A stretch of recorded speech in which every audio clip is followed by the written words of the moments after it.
Hey, good morning, everybody. Nice to see you. Thanks for tuning into the Garden Wise Show. It's going to be a beautiful weekend to get out in the garden and get your vegetables planted if you haven't already. This is perfect timing now for getting all your warm season crops in, whether they're plants or seeds. My name is Keith Funk. I'm going to be your garden host until 9 o'clock this morning, answering your garden questions via phone or text or on Facebook Live. We can do that too. And sitting right next to me is the lovely and talented Colette Haskell from Nick's Garden Center, joining me today as my co-host. Good morning, everyone. Thank you for coming out this morning, Colette. Oh, you know, I'm always excited to get into gardening. Absolutely. Yeah, especially this time of year. I The know. fever is high, isn't it? It is. I took a bunch of tomatoes home yesterday. Did you really? That's my plan this weekend, is going over to Nick's. Of course. We were running out of all the unusual ones. Oh, really? That I brought in, and I was like, oh, Oh, you ready to I go? better get some of those. Well, I got to get my sun gold. Yeah, we still have that. Everybody should be planting sun gold tomatoes. Mm-hmm. Those are the best little yellow cherry tomatoes. It's like eating candy off the vine. It's the most wonderful thing. Indeed. I wanted to try that chocolate sprinkles Oh, yeah? cherry, and then Uh-huh. I got one called Brad's Atomic or Okay, something. all It right. was like a striped cherry. Ooh. I know, I'm excited. Yeah. Yeah. Cherry tomatoes are always a great choice to grow here in Colorado because Yeah. they bear early. Yes, they do. They're And not lots. nearly as temperature and weather sensitive as some of the bigger tomatoes. Can be. And yeah, I always plant some cherry tomatoes just to make sure that I get that tomato flavor during the summer. You know, they might cost me $4 a piece. Yeah. By the time we've added all the fertilizer and compost and everything else Time. into it, time, Love. water. Yeah. But anyway, nothing beats a homegrown, fresh off the vine tomato. Yeah, Nothing. Nothing. Nothing, I don't absolutely. even like to buy them. They taste like cardboard. Yeah. Yeah. Yeah. So you can reach us if you want to call us. You can call us at 303-477-2473. That's the telephone number. If you want to text us, you can text us at 303-477-5600. And of course, if you go onto our Facebook page, you can actually watch us talking and interacting, and you can leave a comment, your question in the comments section of Facebook Live, which we are on right now. That's handy. Yeah. And don't forget, the show is always rebroadcast on Sunday evenings from 6 to 8 o'clock. So you can always, if you happen to miss it on a Saturday, and you need your Garden Wise fix, you can watch it on Sunday. You won't be able to call in, but you can still watch or listen to it Yeah, on sure. Sunday. That's great. Yeah, no doubt. All right. Oh, we're already getting phone calls. Thank you very much. And right now we have Susan on the line. Good morning, Susan. Well, I'm upright and mobile. It's always a good thing.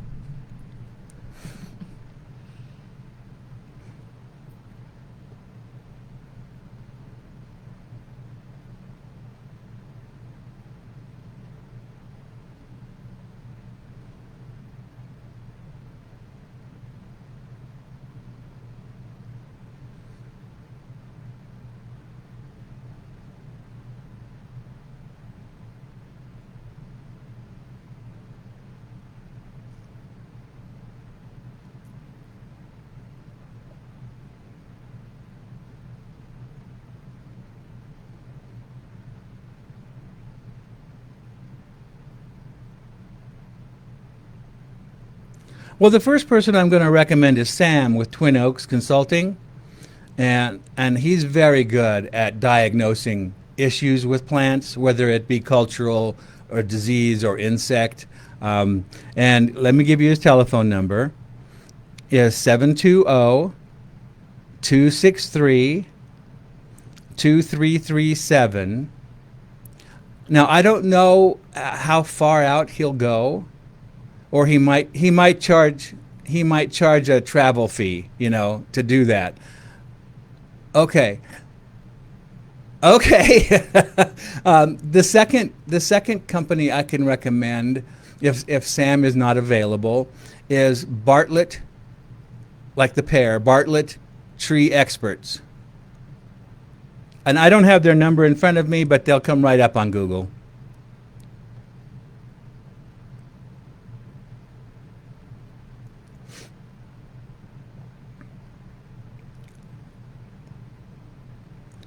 Yeah, they got that purplish brown color to the needles, especially the inner needles. And I'm not surprised. Are you, Colette? I'm not surprised. Of course, I have no context, and I don't know how properly the gentleman moved these trees. Did he get a mechanical spade, or did you just get out there with a shovel and try to rip the root system apart? 30 years ago, yeah. Oh, They were probably weren't- small trees I then. thought they were transplanted this Yeah. year. No, it's just been so dry, Yes. and normally you'll find, especially up in higher elevations where spruce are native, you'll find them in on like on the east side North of a side and the of north the side, canyon. yeah, or sometimes right in a stream. I mean, they are not a low They- water plant. They are not a low water plant. They like their moisture regular, and you know how it is here in Colorado. In fact, this is something I had to learn when I came to Colorado from Kansas. Is the higher you go up in elevation, the more moisture you get. Yeah, it's true. So the ponderosa pines up there are getting 36 inches plus of moisture a year, and Agreed. then the spruces are getting even more than Even that. more because they're usually And we get shady 14 down here. max. Yeah, so just because it's a needled evergreen or a conifer does not mean it's low water.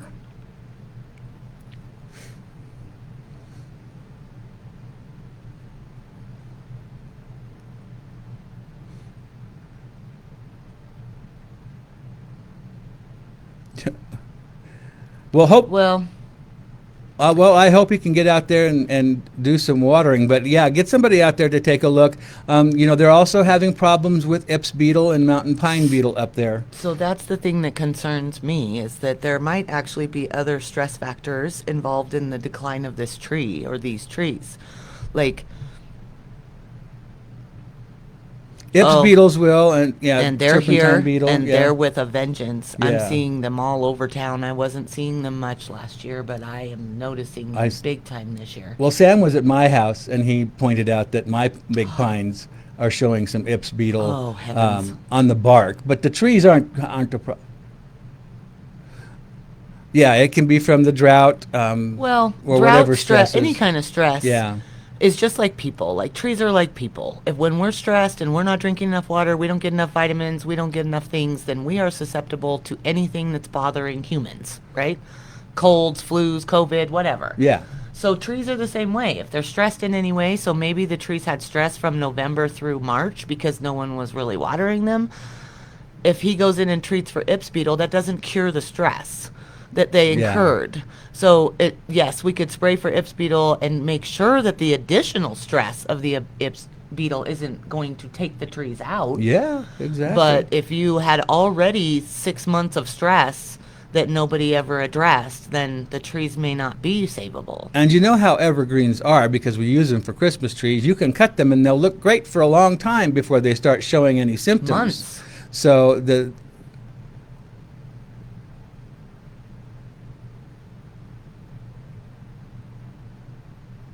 Uh-huh. Yeah.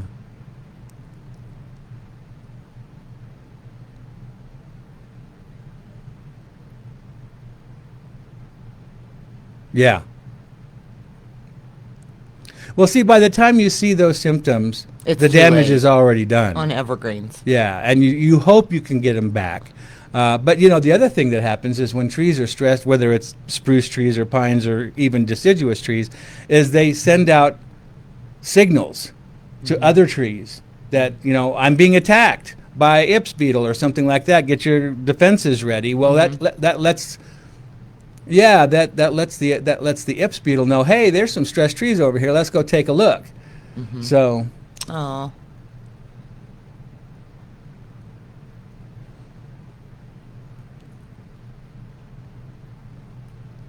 yes.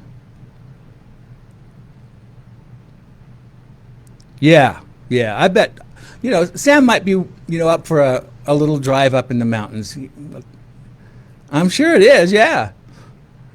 Yeah, exactly. Thank you for your call this morning, Susan. It was nice talking to you. Thank you. Bye.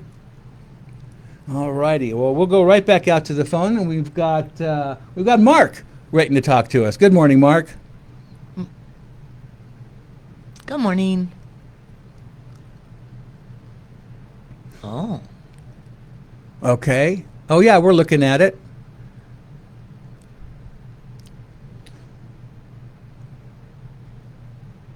Uh huh.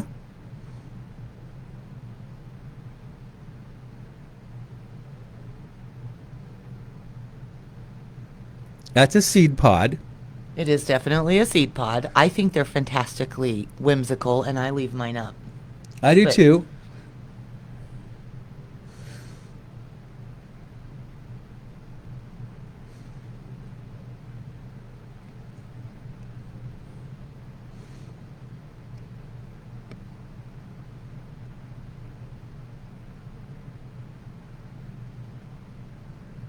Now, now, one thing you want to make sure that tell her that wait until that seed pod turns from green to brown. and is dry and shaky like a maraca. Yeah, that's when the seed is ripe. If you pick it too early, the seed is too immature and will not germinate. Yes. If she went in at this stage and deadheaded that, the seed's not viable. Yeah. And for her to be able to identify the difference between a bud and a seed pod, those little buds that come on are fuzzy. The whole thing is fuzzy. It's oval Yeah.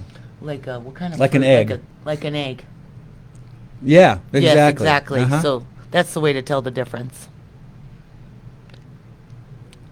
And and then ironically, oriental poppies in my garden tend to almost die completely back and become invisible most of the summer. Yeah, exactly. That's typical Yeah. of oriental poppies is that the foliage looks good for a while after they're done blooming, and then it all turns yellow and dies down, and people think they're dead. But they're And not. really, they're just dormant, and they'll be back the next year. They shoot up a little leaf in the fall. Yeah. Yeah. Looks great.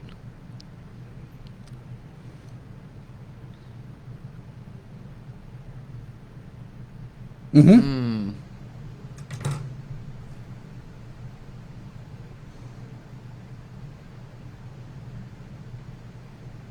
Take the wax off and pot it up. Mm-hmm.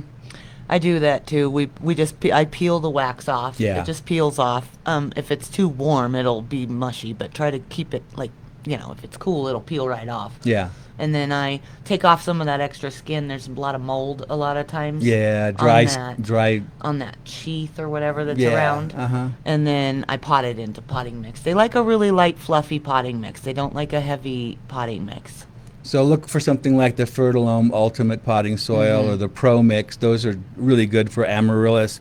And when you do pot it, I wouldn't go into anything bigger than a 6-inch pot. Yep. And half the bulb should be above ground. That's right. Water it once, put it in a window, and let it be for a little while. No, Not likely. It's going to take them a little bit to start putting down roots, and until it starts to put out roots, and then you see some new leaves growing at the top. That's when you can start watering it regularly. Without any leaves, he's not using much water. He's kind of in a state of sleep. Yeah, and if you keep it constantly wet, They'll you rot. run the risk of the bulb rotting. Yeah.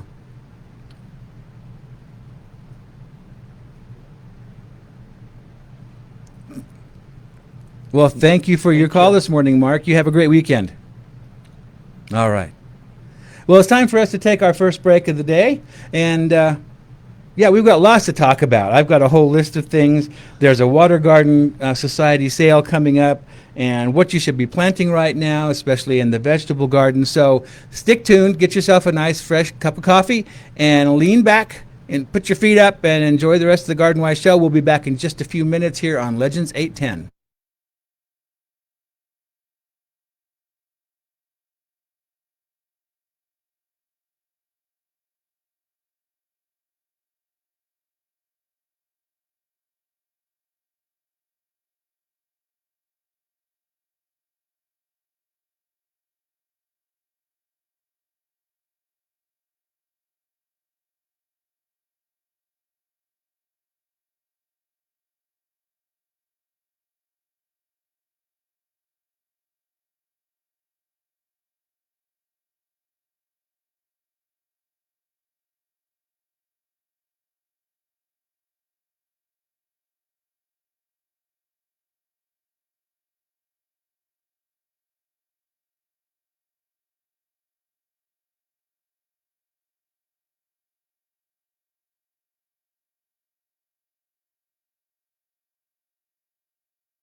All right, we are back to the Garden Wise Show, and joining me today is Colette from Nick's Garden Center. Good and you all know where morning. Nick's is, I hope.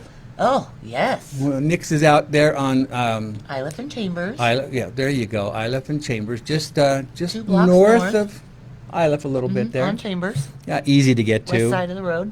One of those destination garden centers that we're Oof. blessed to have in Colorado. We have so many of them, but well, and you know, Colette works there. She's full time. I work there during the weekends because it's just so much fun. Yes. And it's so beautiful. It is. It's so inspiring. There's always something new Yes. coming in every week. Oh, man, we are loaded up for the weekend, too. We got some beautiful things this week. Randy is a great buyer on Yes, those. he is. On all the plant material. It's Yeah. just amazing. He's always very receptive to the things people are looking for. And you know, the things that people are looking for change every year. Yeah. This year, things are changing with the water restrictions and whatnot. And we sold out a fern bush for the first time that I've Ever? in 22 years I've worked there. I'm like, we're sold out a fern bush? Really? For real?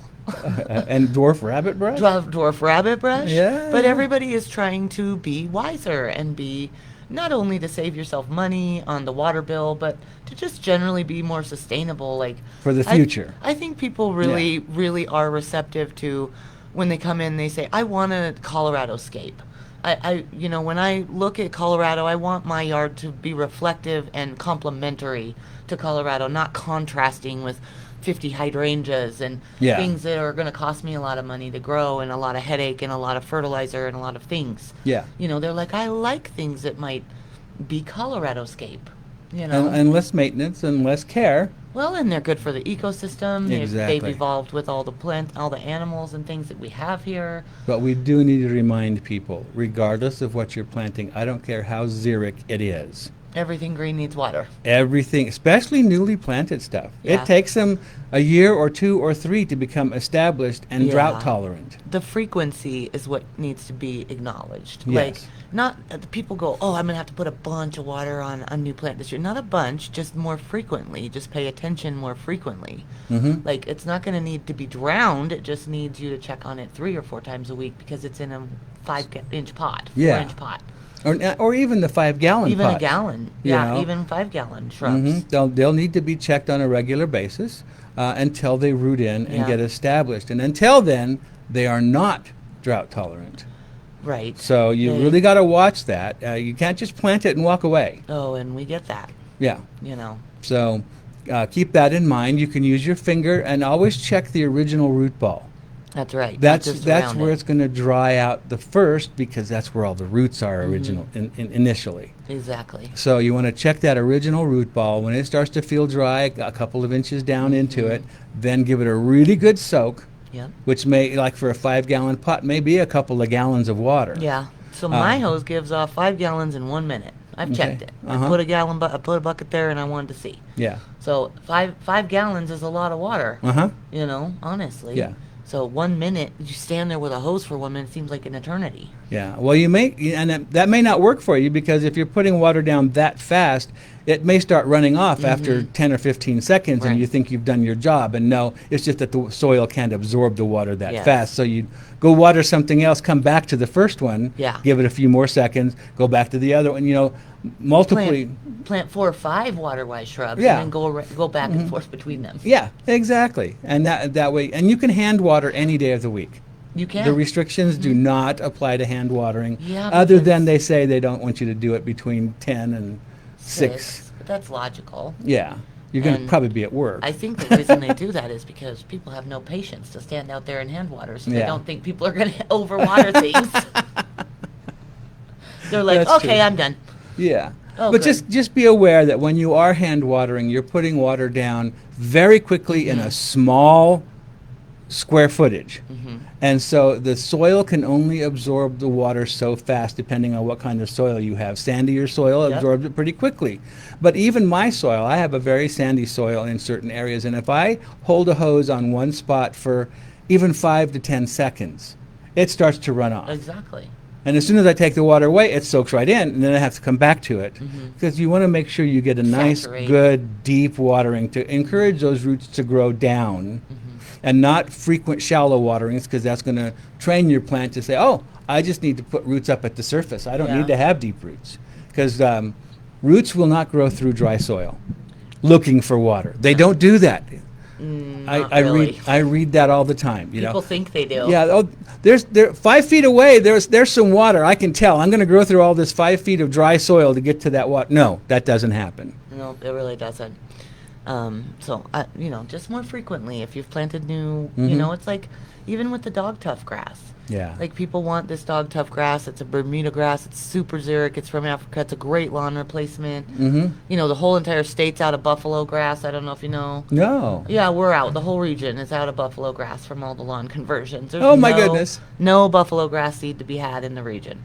So, like, what are we left with? Blue gamma, that's all we really have. Or, Yeah. Or clover.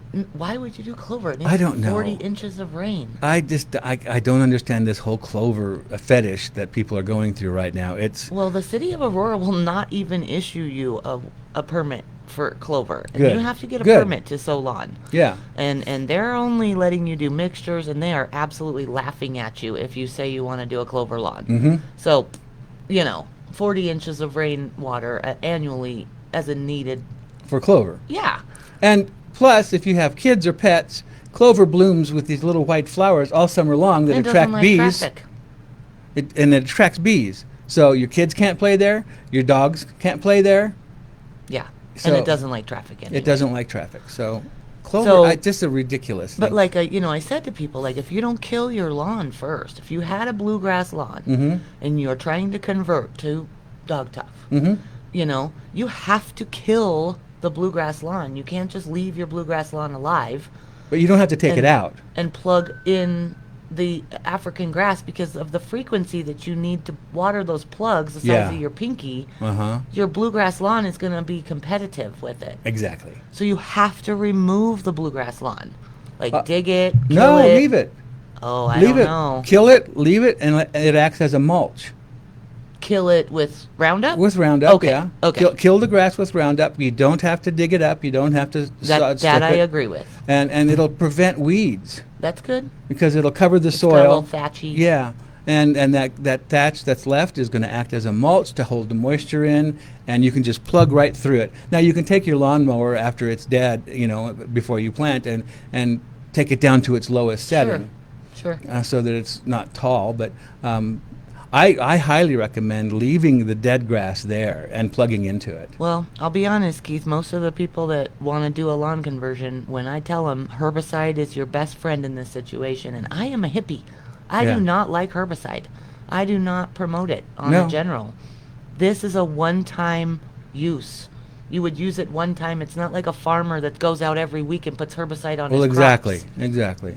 It's a one-time tool that we can use to help us eliminate this and then put in, Exactly. these water-wise lawns. So I agree with you there, but most people want to scrape it. And They want to scrape it off. Yeah. Well, if they don't do a good job of scraping it off, it's going to come right back, Yeah, that's true. and you're still and going to that- have the same That's problem. the thing is that people, they're like, how often do I have to water this little dog tough grass plugs? And I'm like, pretty frequently. Yeah. But not deeply. Just- Just frequent. Just let the little plug not dry out completely. You're just putting it on 2 or 3 minutes, making sure that everything's okay. But if you did not get rid of the grass, it's coming back. The bluegrass. Yeah, if you didn't kill it, and putting those plugs in to keep it moist, It is it may take resilient. more than once a day watering. Yeah. Especially when the brand new plugs are planted. Yeah, when they're brand new, and we're getting warmer now. I noticed that our ET for this last week was 1.45 inches of water that we lost through evaporation and plant usage in our lawns, and that's what you need to try to replace is 1.5 inches of water. Jeez. Yeah. That's a lot. Well, if you can only do it twice a week, what is that? Yeesh. 3/4 of an inch per watering? That's tough to do. It is.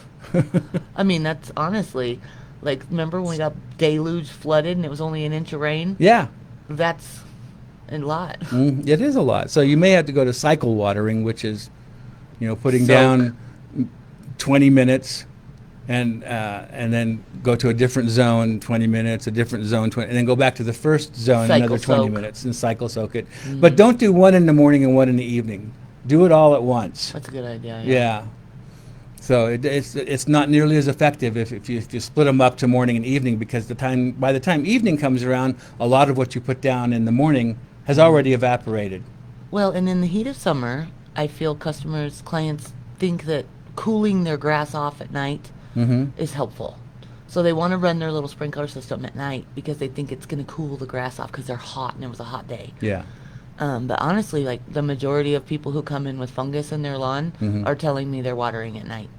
I And do. with a 90-degree day Yeah. and a 50-degree night or whatever, Yeah. that's perfect breeding grounds for fungus. Sure. They love it. They love lawn fungus loves it when it's hot during the day and cool at night. So the trick is to make sure you're keeping your grass healthy by fertilizing appropriately, mowing a tall, making sure your grass blade, your mower blade is sharp, and if you keep your grass Clean. healthy and clean, it's going to be able to resist. Because funguses are all opportunistic. Yes, they are. It's just like The culture has insects. to be just right. It's just like Ips beetle. You know, you have a stressed plant, it's going to be more susceptible. You have a stressed lawn, because you're not taking care of it properly, it's going to be more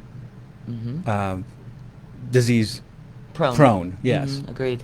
So, and you don't have to. I think this year I cut back on my fertilizer. I put down maybe half to 2/3 of what I normally put down, just so that I don't have a lot of top growth. Right. To hydrate and everything else. To keep watered and so forth. So, yeah, it is time to take a break. Good gosh, that goes by quickly. Okay, so we're going to get out of here for just a second. You're listening to the Garden Wise Show on Legends 810.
Yes, we are back to the Garden Wise Show with Keith Funk, that's me, and Colette Haskell from Nick's Garden Center, that's her over here. Good morning. Good morning. And we were talking about Nick's earlier, and Oh, yeah.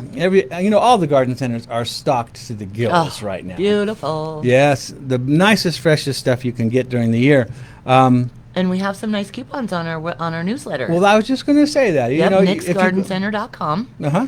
And there's a little newsletter at the bottom if you scroll down through all of our lovely information. And then I think there's some coupons for hanging baskets, $5 off a hanging basket, And $5 off roses, Yeah. and then $4 off Revive, which we all need this year with the dry conditions. And $3 off Grow Rich fertilizer, and everybody's planting their gardens right now, so fertilizer is important. Yeah. And Grow Rich is a nice organic, slow-release fertilizer that's It is. great for vegetable gardens. It is wonderful for flower gardens, Yeah. too. So always check out the nicksgardencenter.com newsletter Yep. for unadvertised coupons and specials. Yes, they're on there. They're on there. We don't blast them that much. No, and you don't have to print them. You just have to show them on your phone Yep. at the register. Yep, that's true. That you don't have to do any printing. And that's a great It's the place resource. to be if you need some flowers and color in your yard. Yeah, I think a lot of graduations might be over already. yeah, Or, a lot of people came in getting baskets and patio pots and stuff because they were having graduation parties. sure. But then you're just going to keep them all summer. And one thing I love to do with hanging baskets, those nice big 10-inch hanging baskets that are all grown out and look beautiful, is just take the hangers off, take them out of the pot, put them in your patio pot, and you've got an instant. You look like the master. Yeah, you like it's been growing all summer. It's just starting with fresh little 6-inch I'm a tall master plants. gardener. Yeah. Boom, you got it. You got You're it. done. I know. Uh-huh. Yeah. So, So everything you need over there, Absolutely. flowers, things, even, grub begun. People have been coming in for the grub begun. Oh, the too. grub gun is really important right now because the Japanese beetles haven't come out yet. No, they haven't. And it'll probably be mid to late June usually think is when it's that mid. happens. So We're you gonna- still have time to put down a grub control to keep them from ever coming out as adults. That's right. Hmm. And it also protects your plants because the grubs are in the ground eating roots right now. That's right. They're getting fat and chubby. Yeah, and I understand that if your neighbors don't treat, you'll get adults flying in from outside your yard. But what you're really doing by putting down a grub control in your own yard, it does reduce the beetles to some degree as far as adults. Yeah. You're not going to get any coming from your own yard, but it's protecting your existing landscape, All right. your lawn and perennials and that sort of thing. You're preventing those grubs from eating your investment. Yes.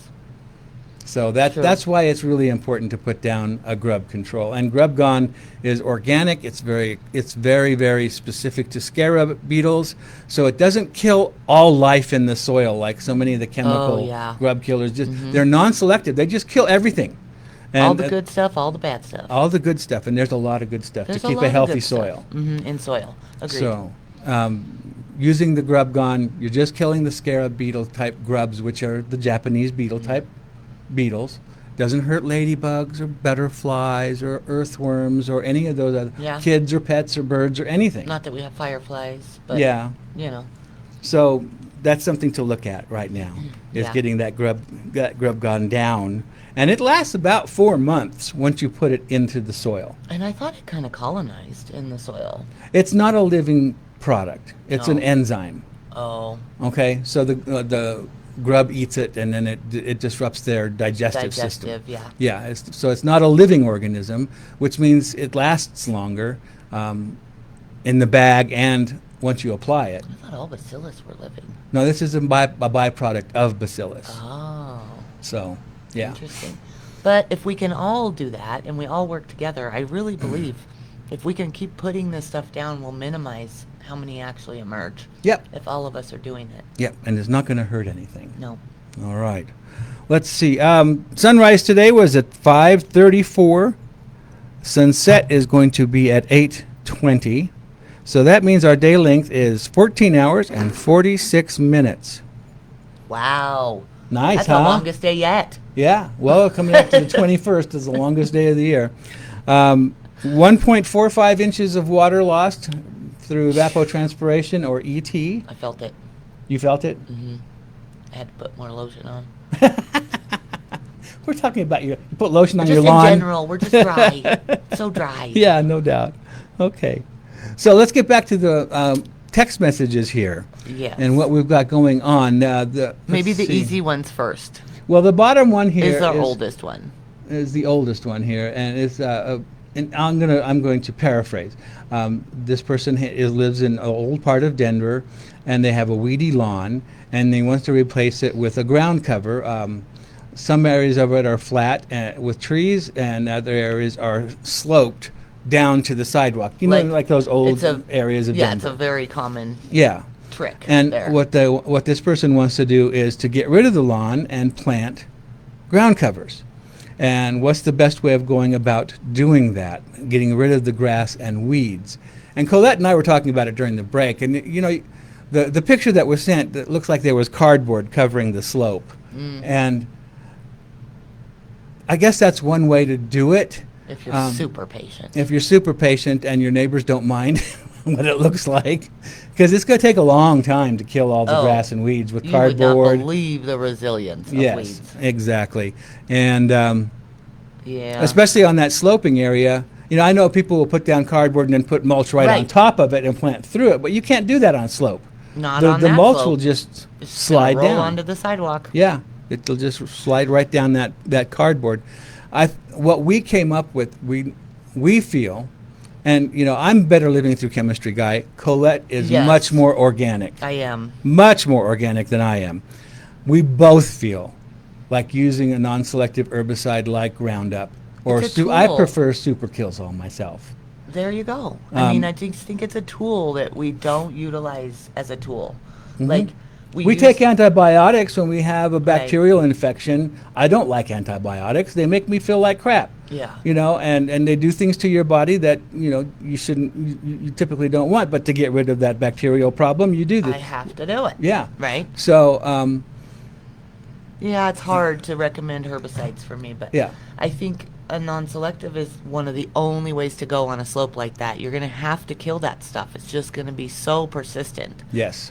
And then not disturb the soil once the stuff is dead. Yes, don't go, you know, digging around in it. Because what that does is it brings fresh weed seed to the surface, and then that germinates, and now you've got weeds again. Yeah.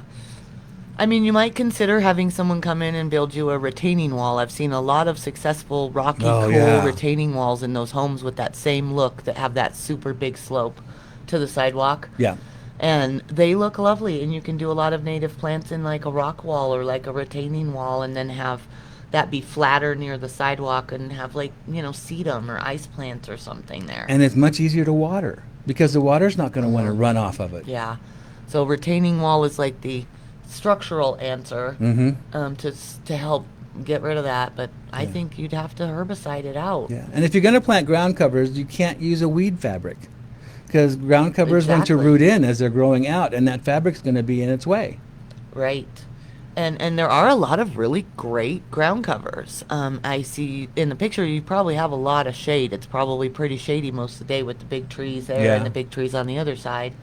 So it's not as blasting sun as, like, say you want to do pussy toes or something like that. It's not sunny enough for that. Yeah. So then you got to kind of consider what ground covers are going to thrive enough. Yeah. And like you said, you can't have weed fabric. They won't spread. Right. You know, people plant ground covers in a little circle in weed fabric and wonder why they never leave the circle. Right. Well, you don't let it leave the circle, you know? So it's, you know, with open soil like that, trying to establish ground covers, your weed population is going to really try to come back. It really will, and you're going to have to get out there and do some regular weeding. Even after you killed everything off, Yep. it'll come back.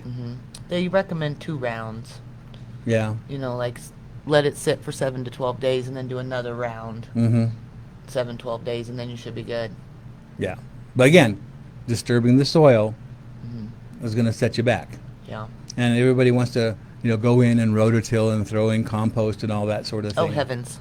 You know, so that would not be recommended. We don't really need that. No. No, well, it depends. I mean, I don't know if you're growing bugleweed, maybe, but just leave it. That grows everywhere. Yeah. Yeah. So, So hopefully that helps for that text question that we got in. Oh my gosh, we got to take another break. Okay. Well, you're listening to the Garden Wise Show. We'll be back in just a few here on Legends 810.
Okay, we are back to the Garden Wise Show. The phone lines are open, so you shouldn't have any problems getting in at 303-477-2473. And our text line is 303-477-5600. We are currently on Facebook Live, so you can go to our Facebook page and you can put your comment or your question into the comment section, and we'll be able to get it there as well. Yeah. So there's no excuse. No excuse not to get your question answered. That's exactly right. And we do have a few more. Text here. Questions. Yeah. The one of them is a ground cover question that is unfortunately taking over. This is from Amy. Taking over flower beds and now moving into the grass. And it's been there since they moved in. I'm not 100% sure what it is or how to get rid of it. It reminds me of mint that it just won't go away. And the pictures we looked at, we have decided it is Agapodium. Agapodium, also Bishop's known, weed. yeah, bishop's goutweed. Oh, yeah. Is it gout weed? Goutweed, yeah. Does it help with gout? I have no idea. I'm going to have to look that up. It's a pain like gout, I suppose. I suppose it's a pain like gout. Right in your ankle. It's one of the worst ground covers you can possibly plant. Well, okay. So, like, everyone comes in and wants the ground covered, Mhm. right? Yeah, But what's the difference between aggressive and enthusiastic? this is aggressive. Okay. I'm just checking Invasive. because people have hundreds and hundreds of square feet they want covered with ground cover, and then I put in a enthusiastic ground cover, and they come back 2 years later. What's happened? It's covered all the ground. Yeah, Yeah, dude, it's what you wanted. yeah. So, Oh, there are ground covers that are surface rooted, that are easy to control because they don't go deep. that's true. Goutweed goes deep. Agapodium Agapodium goes deep. maybe came from somewhere far, far away. Yeah, and trying to dig it up, if you leave It's futile. a bit of it in the ground, a root here or a stem there, and it's back, I just would like say- mint. I would say weed-free zone. In the lawn, Yeah, well, even in those rocks right there, it'll only kill that and not the grass behind it. She's got like an Yeah. ornamental grass. yeah, weed-free zone will kill the goutweed. Broadleafed weeds. Without hurting your Grassy grasses. But in the flower beds, because she said she has it in Yeah. her flower beds. You'll have, Ugh, I don't know. that's a tough one. Constant There's pulling nothing that's going to tell the difference between your goutweed and your flower. and your flower. They're both broadleaf. Yeah. So, I mean, the long version would be to dig out your flowers, make sure that you remove all the roots of the goutweed is in. You'll have to bare root your flowers, and Yeah. get rid of all the possible roots that are in that, and plant them in a temporary spot, maybe in your vegetable garden or something. in pots or something. Yeah, and then let the goutweed grow up, Kill it. kill it, because Kill it again. kill it again, and maybe even a third time. Yes, maybe even a third time. This is going to take all summer. It will. It's a difficult thing to control, and you want to let the weed, the leaves get up there. You Let have them to grow, have leaf surface to Full- absorb the chemical. fool them into a false sense of security, Mhm. and let them grow. Keep it watered, like you want it to grow, and then use the herbicide. You could either use the weed-free zone if you've taken the flowers out. Or 2,4-D straight. Yeah, or you could use Roundup if you have that, and you want that leaf surface there, because these weed killers all now go in through the foliage. Yeah. All weed killers now are foliage activated. They're not the ones that go down into the soil Right. to kill the They have to be roots. absorbed by a leaf. So if you cut that all down, like say you mowed it down or cut it down, then you're spraying a bloody stump, your effectiveness is nil. Yeah, it doesn't do any good. Yeah. You want to have a nice leafy surface. You want the sun on the plants Mm-hmm. in the, whatever time of And day well it is. hydrated. Yep. Spray them. Let the sun bake it in. Don't water for 24 hours. Yep. Yeah. And then with this goutweed, you'll get a dieback, and it'll probably kill half to 2/3 of it. If you're lucky. If you're lucky, if you do a good job, Yeah, it's like not we've even just the described. variegated ones. No, it's not even the variegated So one. there's no need. Yeah. So, because there is a pretty one that has Yeah. variegated foliage, but oftentimes it reverts back to the plain Mm-hmm. green, which is what this picture shows. Yeah, well, and it looks like her ornamental grasses are reverting too. Yeah. Like there's parts of the grass in the photo that are variegated and parts that aren't. Yeah. So like exactly. the ornamental grass that was there is also reverting. So maybe the whole thing just needs to be renovated. Oh yeah, maybe that That's whole a garden. that's a bed whole needs- summer project, because Yeesh. that you spray it once with the goutweed, it'll die back. It'll you, come You back. wait a couple of weeks, keep the area watered. Mhm. It'll come back. Some of it. You Some have to of it. spray it again once the leaves get up nice and big and healthy. Mhm. That'll die back. Keep watering it. Mhm. The last few bits will come up a third time. You get them, Mhm. and then you should be, You should be safe to okay. go ahead. Yeah, that's a bummer. But it's a process. It's a long, difficult process. I And do always ask people, "Are you sure? Are you sure? Yeah, when Are I you see it on sure people's you carts, want Agapodium? 'Cause yeah, you need to be sure." especially if you're going to put it in a sunny spot. because it always fries in the hot sun, and then it looks terrible. It attracts spider mites. Oh, yeah. And I'd rather have bindweed. Oh, Amy. Isn't that her name? Amy, yeah, I'm sorry to give you the bad news, Amy, but this is going to be a long, long project. Yeah. And yeah. So Okay. I apologize. And you can try digging it up, but It won't work. it'll be back. Every little root you leave sprouts 2 new plants. Yeah. And Yeah. those roots will go down well over a foot deep. Mm-hmm. And who can dig a foot deep in the soils here? I know. You know? It's like So- bindweed in my garden beds. I just keep yanking. Yeah, hopefully you'll starve them out, right? Eventually. Yeah. All right, let's see. What Good else? morning. This is Colleen. Colleen. Elko Water is asking that we only water lawns twice per week. I have 90% sand. Oh dear. 10% clay. My watering schedule has been 3 times a week, running twice for 5 minutes each time. Oh, okay, well that's the first problem. And then I have a lawn in the front and the back, about 300 square feet each. I put a container for 1 cycle and got about 1/4 of an inch of water. So that would be 1/2 inch total 3 times a week. Okay, number one, five minutes of watering is absolutely worthless. It's a waste of time. Yeah, it's not worth it. Don't. Yeah, you need more than that. Yeah. When I water my lawn, it's 30 to 40 minutes. Mm-hmm. Because you want to water deep. And especially in your sand, you want to get that water down deep. It should be easy to do. You can probably get away with 30 minutes to getting it deep. And, oh, boy, twice a week, I mean, your lawn's not going to be florist quality. Let's just put it that Yeah. way. You know, it's not going to None look of like us are gonna a have golf florist green. No. Quality. No, it's going to be a tough one. So you want to run your sprinklers. I don't recommend 5 minutes. 5 minutes is going to get maybe not even 1/4 of an inch deep. I do about, I think mine does 12 minutes, and then it goes through the cycles again and comes back and does it again. Right So, away. Yeah. Not in the evening. No, in, Or not in not the that- morning, like yeah, 4 no. in the morning. Uh-huh, right. Mhm. Yeah. Yeah. So if you're going to cycle soak, do it back to back. Yeah. Don't split it up from doing some in the evening, some in the next morning. That is, it's not as It's not effective. soaking as effectively. Yeah, exactly. Well, I mean, 2 days a week, nobody's happy about it. Nobody's happy about it. It can be done. I think many of us will find that we've been overwatering in the past anyway, Potentially. potentially. We can use Revive.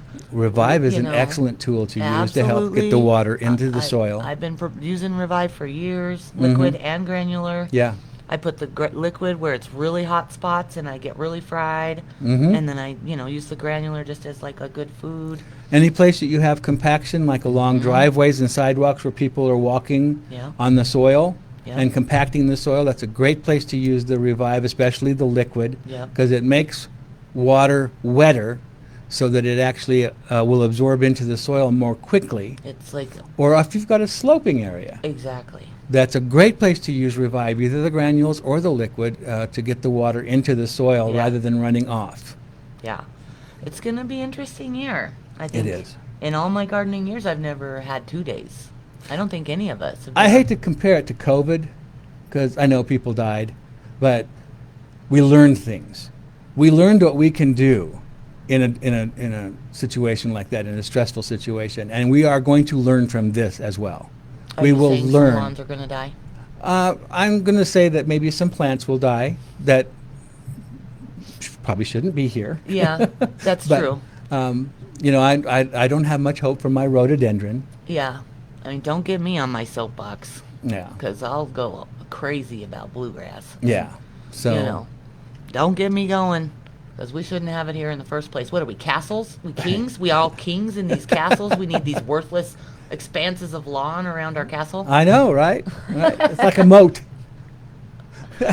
Well- All right. Well, that music means we've got to get out of here for the next hour to Well, we don't have to get out of here for an hour. We have to get out of here for a couple of minutes for the station identification. And then we'll be back for another hour until 9 o'clock. And I want you all to know that there is a website you can go to during the week to check out my website. It's right behind me here, gardenwiseguy.com. Sign up for my newsletter there. It's free. You'll get it monthly in your inbox. And I'm going to give away some tickets this afternoon to the Garden Conservancy, or this morning, to the Garden Conservancy garden tours coming up on the 13th. And my yard is included. So, stick tuned. We'll be right back on the Garden Wise Show, Legends 810.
Well, yo ho ho, we're back to the show. Good morning. With me, Keith Funk, and her, Colleen Haskell. Oh, you said Colleen. Colette. I'm so sorry. Colette! This guy's known me 30 years. I know, right? Colleen. I know. We had a Colleen on the question. I guess you're right. Yeah, we did. Well, Colette is from Nick's Garden Center, and you can call her Colleen. She'll answer by just about anything. Yes, Gub, all the things. Yeah, there you go. Yeah. So. Well, we've got Betsy on the line right now from Jared's Garden Center. Good morning, Betsy. Oh, goodness, Betsy. How's it going at Jared's? I bet you guys are just busier than a bunch of bees. There you go.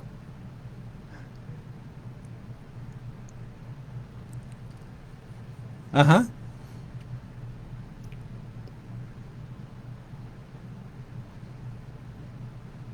Isn't that the truth?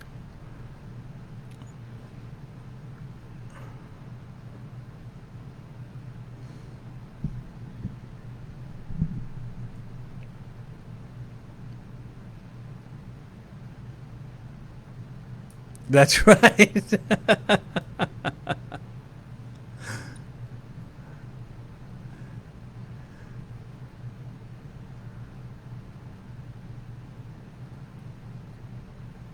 That's true. That's true. You get home exhausted, but it's a good tired. That's true. So what's going on? You got anything special happening this weekend?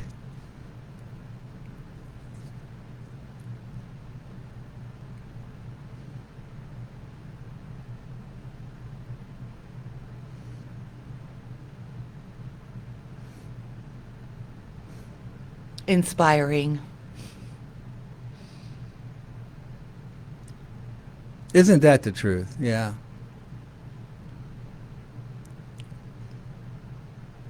Yeah.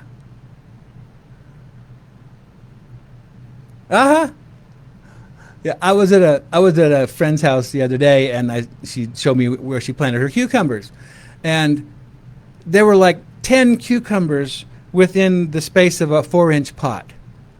You know, and I said, none of those are going to do well. You know, you're going to have to choose maybe 2 of the strongest plants and snip the other ones off at ground level. Don't try to pull them or transplant them. And she was shocked. I thought I'd get more cucumbers. No, there's too much competition. None of them will do well. Right, because they'll all compete with each other. Yeah. And that's the sort of thing that people come in asking at the garden center, and you've got to help them figure that out. Cucumbers are like the last thing my dad taught me how to just wait, because they do not like cold nights. They do not like cold soil. That's right. Just wait. Just be patient on the cukes. Put everything else in, and put your cukes in last. That's right. They grow fast. Yeah, Yeah. no doubt.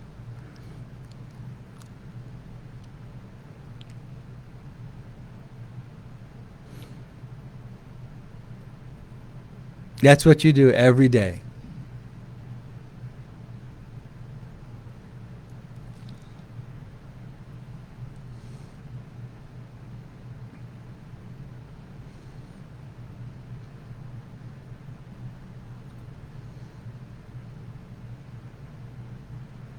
Yeah.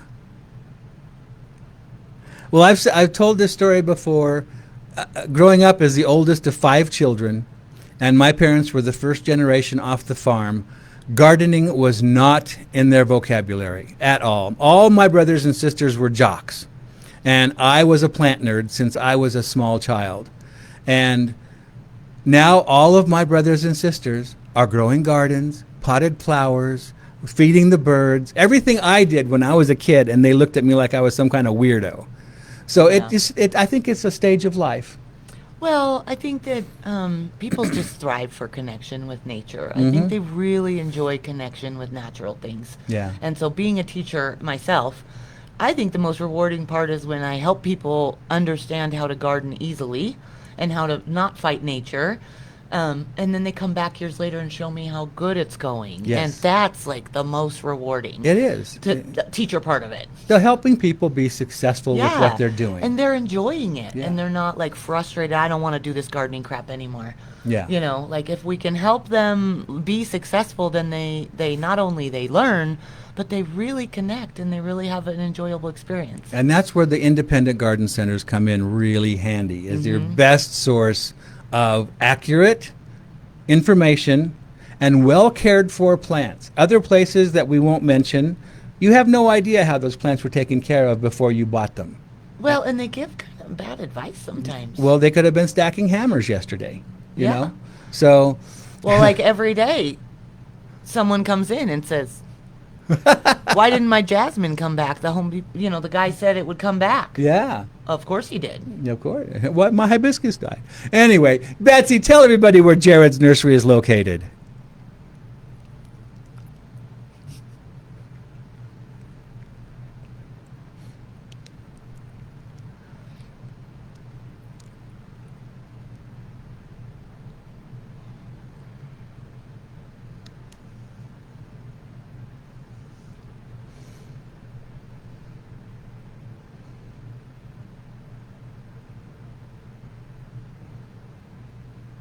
Lots of parking. Yeah. All right.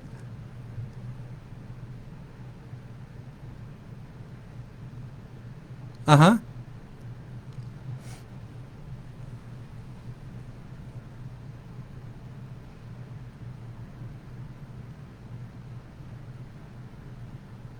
Mm-hmm.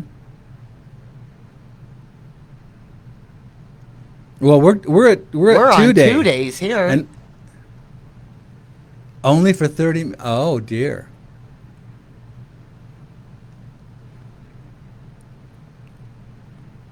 Yeah.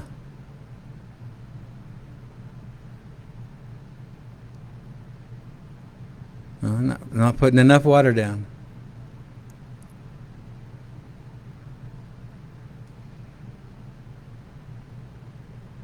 And how much you're actually putting down in 30 minutes Right. in inches, you know? Mm-hmm. Yeah, exactly right. Well, thank you, Betsy, and say hi to everybody over there at Jared's. And again, another wonderful destination garden center over on the west side of town, the southwest side. Definitely go out and check out Jared's. It's a great place. Thanks, Betsy. Have a great weekend. Okay, bye-bye. One thing I've been meaning to mention is with your sprinkler system. If you've got an in-ground automatic sprinkler system and you're watering in the middle of the night, you're not there to watch it. You're not there to see if something is, A lot of one of the people heads are don't. off, or Yeah. you got a fountain growing in the middle of your yard. Exactly. So I recommend at least once a month. I do it every couple of weeks because I live on a corner and there are a lot of foot traffic, and People step on. people step on the heads, that sort of thing. Run through and test your sprinkler system during the day. Yeah.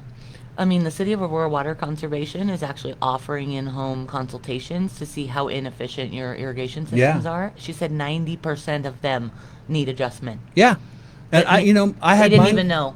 I had mine turned on in early April, and my guy adjusted all the heads and replaced things that were broken. And a couple of weeks ago, I went through and checked again, and I had to make some adjustments and put Yeah. a new head here. And it's just something that you don't know is happening if you water at night, only at night. Yeah, you never watch it. You never watch it. So Or potentially you don't know anything about irrigation systems. yeah, So get someone out here that does. You could have a leak in your valve box and not even know it. Exactly. Or, something like that. you know what I have in my basement where I turn on the water for the main house and for the sprinkler system is I have a flow valve. So I can look when all the water's turned off outside and inside. I can look at that valve or that meter, and if it's moving, I know that I have a leak someplace. Right. And if it's stationary, I know I'm good. You're good. Yeah. Things we don't necessarily do those kinds of evaluations that Right. often. So this year is a great year to get that done. Make sure you're being efficient. Make Yep. sure you're not wasting water. We just got to get better at efficiency. I've been shocked, to be honest with you, about my yard this year. Is looking better than I've ever seen it look. And I used less water in May than I did the previous year and the Interesting. year before that. And we didn't get much. We didn't get that much rain, at least not deep enough. Not really. And my bluegrass lawn in the back, which is a small area, I have to admit, and it's the lowest part of my yard, so any extra water does drain to that area. Yeah. But my perennials are looking fantastic. Good. I'm really pleased, and I am going to see just how little water I can get away with. But I do want to keep my trees healthy. Well, yeah. I love my trees. They're big trees, they're established, they add a tremendous amount of value to the property and shade my house, and so that saves me electricity for cooling. Yeah. And the thought of having to pay thousands of dollars to take out a dead tree does not appeal to me at all. No, not at all. Did you say that you got a ticket on your front yard? A You got a ticket? notice about your front yard No. being wild? No, You didn't? no, Oh, I thought I saw something about that. nope. Oh, I have no lawn in the front. yeah, I don't have lawn in the front anymore. I took it either. all out Me years too. ago. Years ago. And honestly, I probably watered that entire front yard the entire season maybe 4 times. Yeah. 4 times. Wow. 4 or 5 times. Like the most xeric are on the edge, like the Canna Creeks and all the Owen Theras and stuff right on the sidewalk edge. And then as you get closer to the hose, I have a few more other things that need like little supplemental touch-up. watering Yeah. every once in a while. Well, that's it. If you want to grow some hydrangeas or what have you, choose a spot that's It's close. protected. It's close to a water source that you can hand water if you need to, but don't spread them all over the yard. Yeah. Have one area that you can have those. If it's a sentimental type of plant or something Yeah, like I that. mean, I had lawn out there for 30 years. Yeah. And I watered it 3 or 4 times a week, mowed it, killed weeds, but now I've No more. Nothing. I got gorgeousness. Gorgeousness is right. You That's have a all. beautiful front yard And with all those natives. I do and not plan on things. watering it much. I was going to give away some tickets today. Oh, yay. So 2 tickets to the Garden Conservancy tour at my house on June 13th, which is a Saturday coming up. How The exciting. Garden Conservancy tour is a nationwide program that opens up gardens, private gardens primarily, all over the country. And on June 13th, there are 6 gardens, I believe, that are open here in the Denver metro area, including Boulder, I believe. And you can go to gardenconservancy.com or just type in Garden Conservancy. It'll come up, and it's called Open Days. And you can put in the date, June 13th, and see which gardens are open in the area. And you need to buy a ticket for each one to go visit. So I'm going to give away 2 tickets for my garden today. All you need to do is to go to my website, gardenwiseguy.com, and sign up for the newsletter. Perfect. It's a free newsletter, and What's to lose? I'll make a drawing today, and when I get home, and you'll be contacted by the Garden Conservancy with your ticket information. It's an e-ticket, Oh. and it's really easy. Jeez.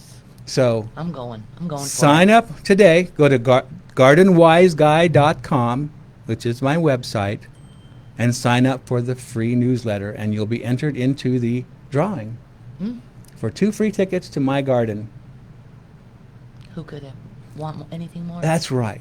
Let's see how we doing for time. Okay, let's take Let's a break. We've got Carol and Jean on the telephone. We're going to come back to them as soon as we take this quick break here on the Garden Wise Show, Legends 810.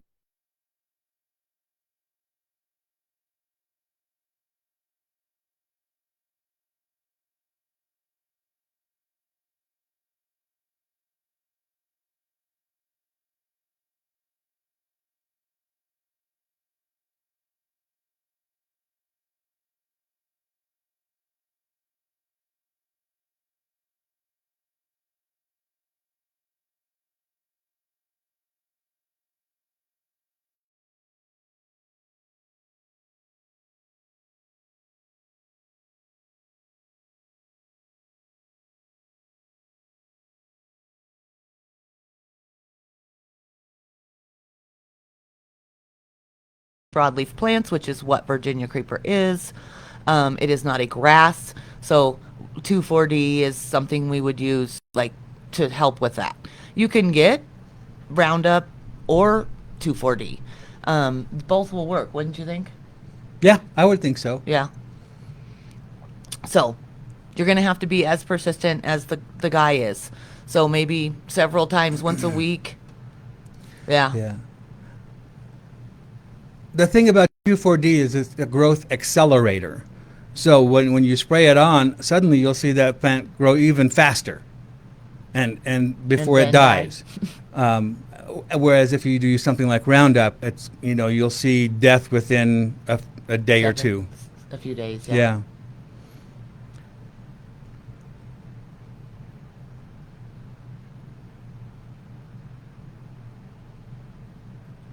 Yeah, and you can buy 2,4. I think it's 2,4-D Yeah. amine. I mean, Yeah, you can buy that just separately. And Correct. or Uh-huh. any other non-selective herbicide. You can use the Roundup, you can use Decimate, you can use Killzall. Yeah, I like Killzall myself. I like Killzall. That's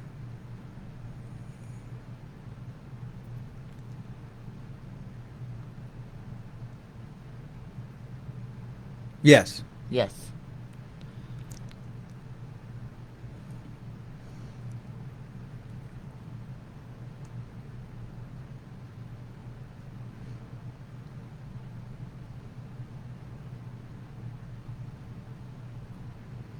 I have a small quart-sized pump-up type sprayer, so I don't have to use. It like doesn't a have a Haskell. trigger sprayer on it. It's a pump-up sprayer, pressurized, and just a quart size because you only want to mix up as much as you're going to use. It doesn't store well once you mix it up.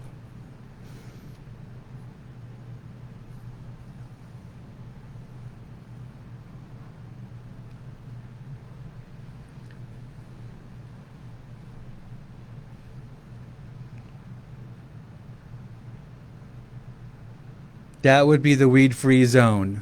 Yeah, weed-free zone. In the lawn. Doesn't hurt the lawn, but kills all the broadleafs.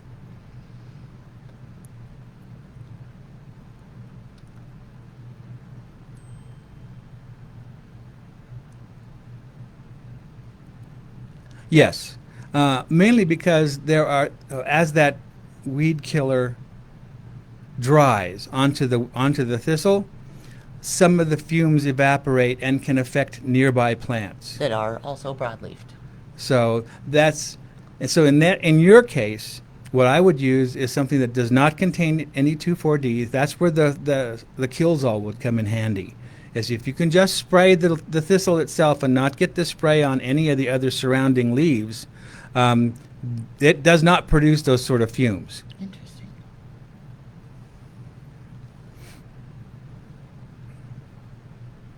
Yeah, I don't like the new formulation of Roundup. It scares me.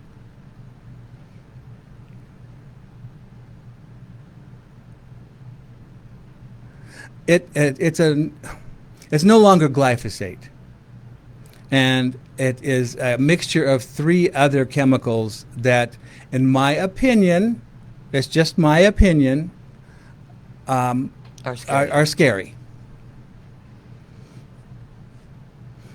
Not that Roundup wasn't scary. Well, well, at least glyphosate doesn't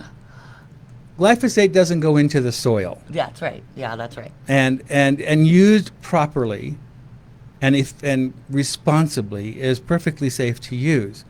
But using it over and over and over again at super concentrated rates and using it inappropriately is not a smart thing to do. As with any product that you use, and even fertilizer, even salt on your food. So it's just a matter of being responsible with what you're using. Mm-hmm.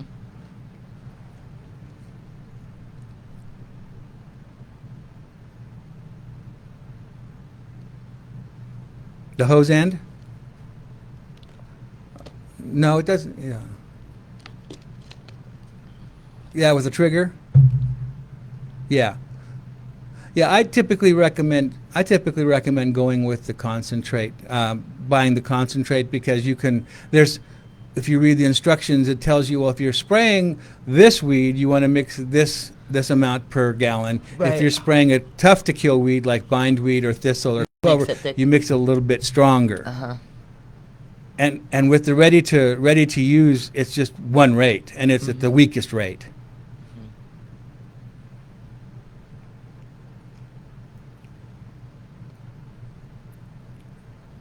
The poor Virginia creeper. It gets such a bad rap, I swear. And it is a beautiful native plant, and it supports over 300 living organisms. So like Colorado Native Plant Society would just gasp if they heard you calling it an invasive, is all I'm saying. Yeah. Yeah, Oh, I sure. let it grow for the wildlife. I know it's a pain, and I have to spray it for beetles and all the things, but I use Beetle Gone, Uh-huh. and it's an organic spray, and so I really do get a lot out of my vines. Yep. Mm-hmm. And it produces a lot of berries, and the birds eat them. And for the berries to germinate, it has to go through the digestive system of a bird, and that's why it gets spread far and wide, 60 feet, on the other side of your yard, where a bird lands and does its business. That's where you get one. Yeah. Yeah. So, Yeah. right. Yeah. Well, and we get that a lot at the garden center as well. Some people come in and say, "Oh, you guys shouldn't be selling sumac. That's invasive." And I'm like, "Sumac is a native and supports over 300 living organisms. Don't be calling it names." It's aggressive. Let's put it that way. It's enthusiastic. Enthusiastic. Yeah.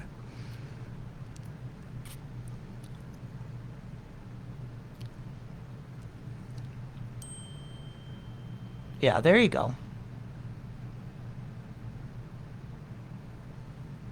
Mm-hmm. Beautiful. That's right. As does life. Yep. Well, good luck. Well, thanks, Carol. I appreciate your call. Thank you. Bye-bye. Okay, let's take our second break of the hour. We'll be back shortly on the Garden Wise Show, Legends 810.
Hey, we are back to the Garden Wise Show, and we're going to go straight out to Tagawa Gardens and talk to their garden ambassador, Luann Aiken. Good morning, Luann. No doubt. Hmm.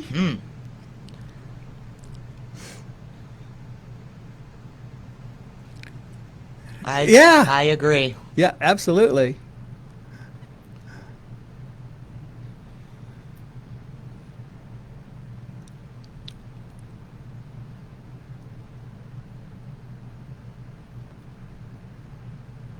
My jaw hit the ground. Me too. Putting them on sale this early just seems Unusual. unusual. Yeah, but that's great. 30% off. That you We can't. usually wait till June, Lauren.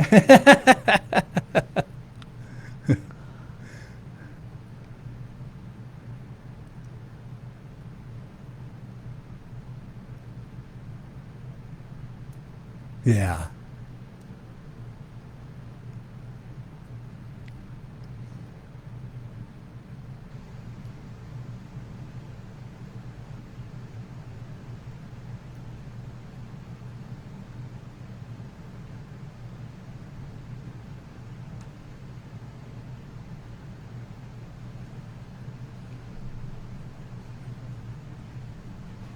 Mm-hmm.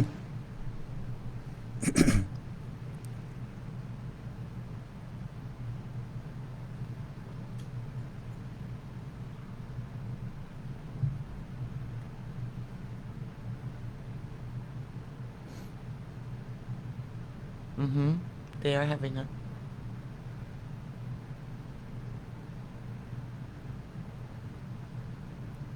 Okay.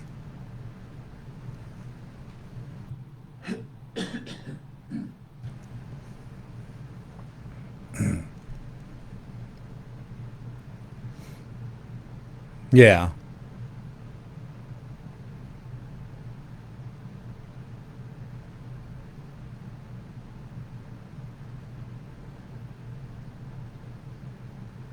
Whoa.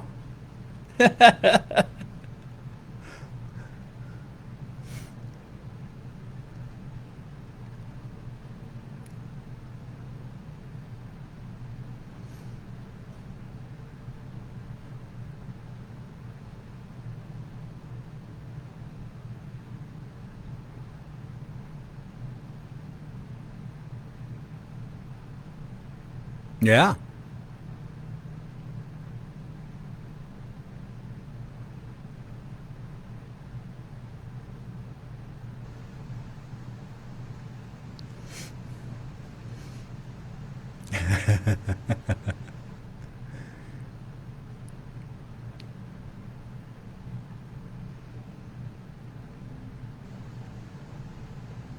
Oh. Yeah.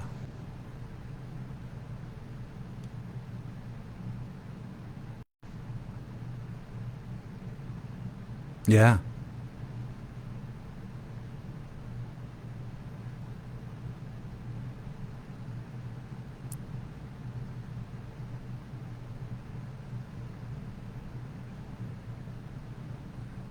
He's done that for many years, hasn't he?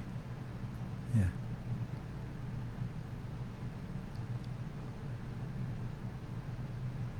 You're exactly right. I think last time I talked to him, he had over 700 pots that he pots up, flowers and things. It's ridiculous, but it's fabulous. Yeah.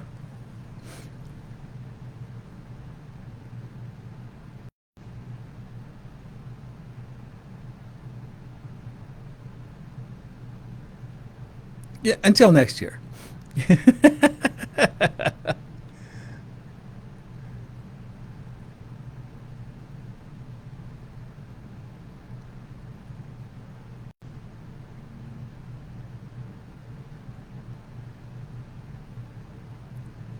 Hey, before you go, I want to test your memory. I'm going to go back a few years.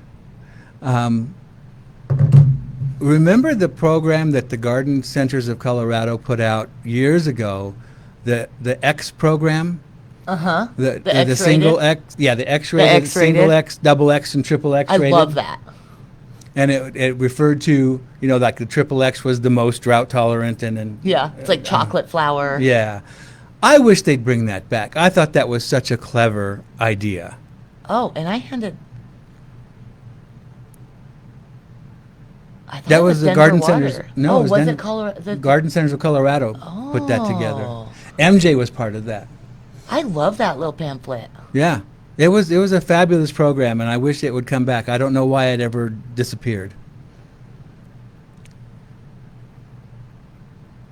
It Oh, was, yes. Or maybe Plant Select could adopt it and include maybe. it with their program. Yeah, Yeah. maybe. I really think that that was helpful for regular customers to like say, well, I'm going to do all the double X plants in one space together. Yeah. Or I'm going to have a really hot spot. I'm going to do all the triple X in one spot Yeah. together. Because then they can wrap their head around it, you know?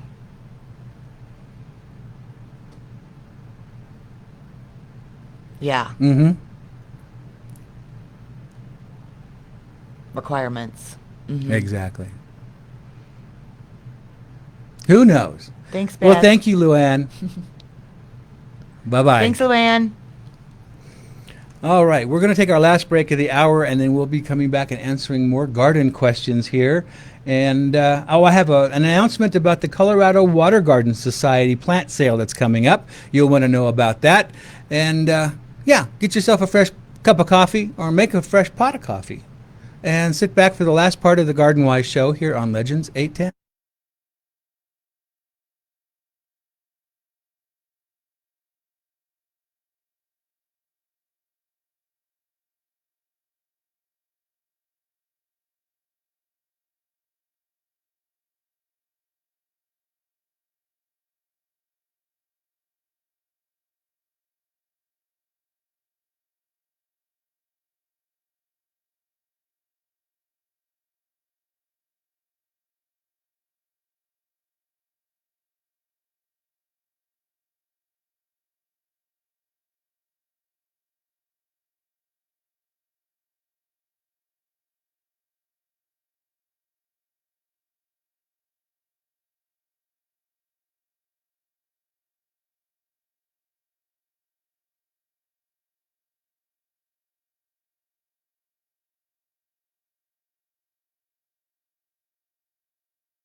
All right, we are back to the show, and as I promised, we're going to answer some of these garden questions that are up here right now.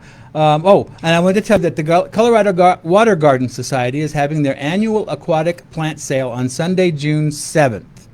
And this is going to be at Hudson Gardens and Event Center. It's free to get in, lots of parking, and it opens to members or people who want to join at 9 o'clock, and then the general public who are not members can enter at 10 o'clock. And it's a free event. They're going to have all kinds of wonderful water garden plants. It seems kind of strange to talk about water garden plants during a drought year, but you know, in actuality, every year is a drought year in Colorado. We only get 14 inches of well, for forever. It's a high plains desert. But if you do have a water garden, this is a great place to go to get hardy water lilies, tropical water lilies, floating plants, lotus, cannas, taro, and other marginals. They have fertilizer tablets to encourage blooms and growth. Those will be available. They'll have knowledgeable staff that will hand out guidance and share insights. Let's see, demonstrations of how to pot up various types of aquatic plants. There will also be photos of blooms of hardy and tropical water lilies so you can get the color you want. Just park in the main parking lot and enter through the visitor center. So that is the Colorado Water Garden Society Annual Aquatic Plant Sale, Sunday, June 7th, 10 o'clock to 2 for the general public, 9 o'clock to 2 for the Garden Society members. Or if you want to join, you can enter at 9 o'clock. So there you go. I've done my duty. We've got questions here. One of them is, any suggestions on how to get more female flowers earlier on my pumpkin plants? This is Bob in Longmont. You know, the whole squash family, the first flowers they produce are male. It's just the way it is. Yeah, it's genetically ingrained. It's ingrained, yeah. Just patience, Bob. Patience and age of the plant. Yeah, when they get to the point where they can sustain fruits, that's when they start making female flowers. And many people don't realize that there are two different flowers for that. Oh. Yeah, on that whole squash family, cucumbers and cantaloupe and watermelons, they all have male and female flowers separately on the same plant. Mm-hmm. But the way you can tell the difference is the male flower just has a little skinny stem behind it. Mm-hmm. The female flower has a little preformed fruit already there. Yeah. So like a bulb. Like a little bulb, yeah. Right behind the flower. That's the female flower. If you don't have bees or other pollinators to pollinate the flowers, you can take the male flower, pull the petals off, so you just have the pollen, and just swish it around in the female flower, and you can do that to multiple female flowers that will pollinate them. Wonderful. You're so tricky. Then you can get some fruit that way. I know that some years that my bee population isn't very good, so I have to do some hand pollinating. Well, I find that my bee population isn't as heavy in the vast greenness of my vegetable garden. Yeah. That I have a million bees over here in my flower garden. But so plant flowers in your vegetable garden. That's why I have hyssops and oreganos and things like that on the borders of my veggie gardens. That's what I've been doing lately. And it's been a very popular movement, is planting ornamentals in your vegetable garden or planting vegetables in your ornamental garden. Because they don't go over there. There's nothing interesting. Yeah. So there you go. Hopefully that helps there. Let's see. What is this plant? It is a cranesbill family, and can it be split and planted in another area of the yard?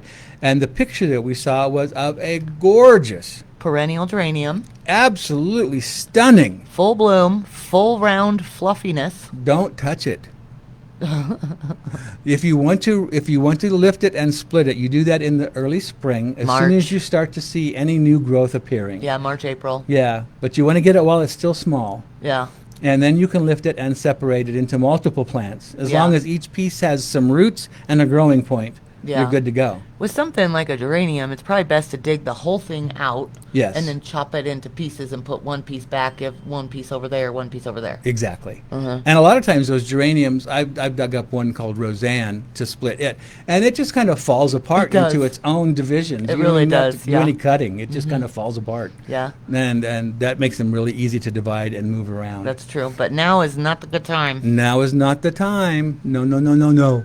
Don't do it. Let's see, how to solarize an area. Okay, so We were talking about getting rid of some lawn in a previous text question, and they're using cardboard. And if you want to solarize it, that means you want to heat the soil up. So you want to use clear plastic, not black plastic. So, like Resources Central is having a lot of these sessions this year about how to remove lawn and do all these things. And their landscape contractors are giving back feedback that say black plastic doesn't work that great. Right. Clear plastic is actually better. And that it's not just a lay it and forget it for a year. It's like you have to lay it down over the area to solarize, let that bake it for a certain amount of time, remove the plastic, let the seedlings come up, the weeds, solarize it again, sit for however long, then you take it off, let the seedlings come up again. You have to go through 6 generations, 5 to 6 generations of this to be effective. And then, as Keith said, don't go tilling it up, because then you just tilled up all the seeds that you solarized. That were buried, Yeah, that were buried. Now you'd have to re-solarize it again. Yeah. But solarization is a long, patient process, and it's not 100%. No. It is a great way to warm up garden soil early in the spring, though, with the clear plastic. But you have to be really hot to bake weeds, Yeah. you know. Yeah, absolutely.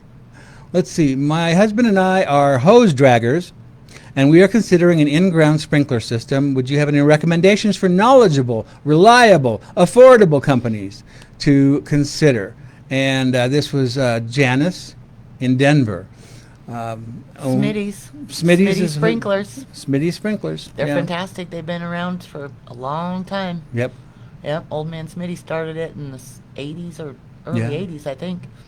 They're great. They've come out to fix stuff for me before, but generally I'm pretty handy.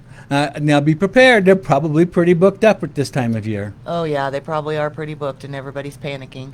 You Yeah. know, about their systems, but it's it's a more efficient way to do it. If you know how much water you're putting down, and how long it takes to put it down, and you can have a nice programmable system. My wife was so nice to me. A couple of Christmases ago, she bought me a new timer, a new clock controller that I can control on my phone Oh wow, from wherever I am in the world. fantastic! You know, So or I could go savvy. to the moon, I suppose. You're so savvy. And it's so convenient, Yeah. very convenient. Well, and how much more effective are we Yeah. with our water if we just aren't like going and laying a hose out and then we forgot, oh crap, is the hose still running out front? Yeah. I just let it run for 40 minutes, you know. And with one that you can control on your phone, if you're out there during the day and you want to test your system, You can check it. you can check it just by controlling it on your phone. You don't have to run back and forth and back and forth and back and forth to the clock. That's cool. Yeah. So, We're so savvy. yes, use the technology when it's to your benefit. And let's see here. What else? We've got about 5 minutes left. Okay. So what, Any other very important questions? do we have any other questions up there? Thank you for such on the cool. plant sale. You're very welcome. We got the yeah, hose draggers, yeah, I Smitty think- sprinklers. Yep, I think we got everybody there. And then I just have to say that I'm so impressed and so proud of all of our trees in the neighborhood. Our poor little trees got their little first growth. We were so warm in March. I mean, Yeah. we literally had a 90-degree day the last day of March. Did you know that? I didn't realize that. It was 89 degrees the last day of March. Wow. So all these things had leafed out. Hackberries, Locusts. talpas, Yeah. the locust got it hit bad. Mhm. The locust got hit bad. I'm so proud of all of our trees. They're coming back. They had Oh, yeah. enough energy Yeah. to come back. I knew they would. And like I said, But they they all look have great. reserve buds. They look great. Yeah, they're looking really good. So, I was scared for them. were ya? A little. Nah. I was scared for the red buds. Well, mine had just about finished blooming by Oh, the did time it? we had that. And you lost all your leaves that you had. Lost all the leaves, yeah, but they're back and growing out like crazy. Yeah, the ginkgos got hit so hard. Oh, my Aurelia. Ooh. I have one of those spiny Aurelias, Ooh, cool. and they're so pretty, and He got it just got zapped. But it's already got new growth. Yeah. It's looking good, so. Yeah, they are. They're And really something- resilient. Some things didn't bother at all. Exactly. Nothing. It's like no problem. No problem. Service berries, Yeah, yeah. no problem. My white fringe tree, Yeah, the fringe it did great. just finished blooming. my wife will sit out on the deck, and she keeps, every year she does this. Is that tree dead? It looks dead. That tree's dead. And it's the white fringe tree because it doesn't leaf out until Yeah. much, much later. Yeah. And then when it finally does come back, she says, "What did you do?"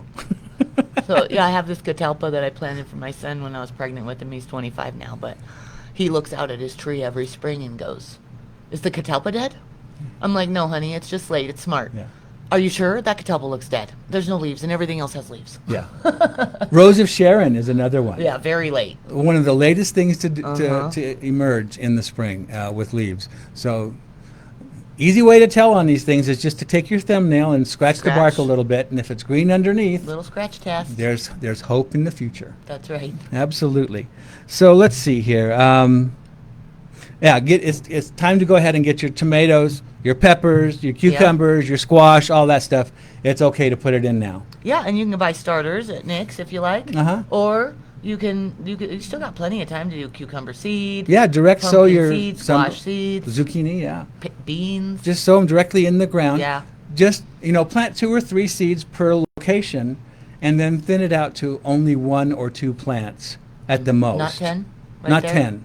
No. Right there. They look so good. No, they don't.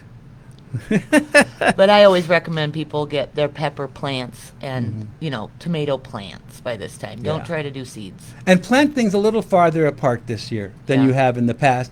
That way, there's not so much competition for water in a small space, and your watering will be much more efficient that True. way for your plants. I'm not saying twice as far apart, but a few inches farther apart will Sure. will Yeah. help the reservoir of water in the soil go farther. Well, but at the same time, like my front garden that's really filled in, my xeric garden Yeah. out front, I feel like it's more xeric because there's less space in between the plants anymore.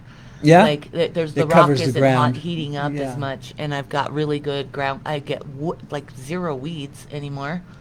Because, because of the amount smart. of thickness. I planted it thickly, and there's penstemons and all these things coming up, and I watered way less last year, and I believe it's for that. I totally agree with you. I always plant densely, simply because of the coverage of the soil. Because Yeah. most weed seed requires light to Yeah, germinate. If absolutely. you can cut that light out, They don't come up. they don't come up. Well, like I'll get a bunch of weeds that are coming up early, right around my desert 4 o'clock. And then the desert 4 o'clock comes up and then just buries them. I don't Yeah. even pull them. Yeah. They just get buried and die. And a lot of these plants, like the Zauschnerias and so forth, they grow so thickly Yeah. that nothing can get through. They'll That's choke right. things out. They do. They're enthusiastic. Yeah, they are. Like Calero, nothing grows Yeah. through the Calero. Or, like you said, the Zauschneria. Right. Like nothing. gets through Vinkavine. that. There's Yeah. all kinds of great stuff out there that will help you with your weed control and cover the ground and limit the amount of water that's evaporating. Yes, that's right. So, Mm-hmm. oh, there's Oh. some music. Well, definitely go to my website, gardenwiseguy.com, sign up for the newsletter, and maybe win free tickets to my garden tour on the 13th of June, Garden Conservancy Garden Tour. And I guess you. I want to thank you, Colette, for coming in today. Yeah, it was fun. It's fun to have you here again. Yeah. And, I'll be out at Nick's today and tomorrow working there, so if you want to come and ask me questions and have me help you pick out some plants, I'll be there. We got them. Until then, keep your shovel sharp. Be very careful where you dibble.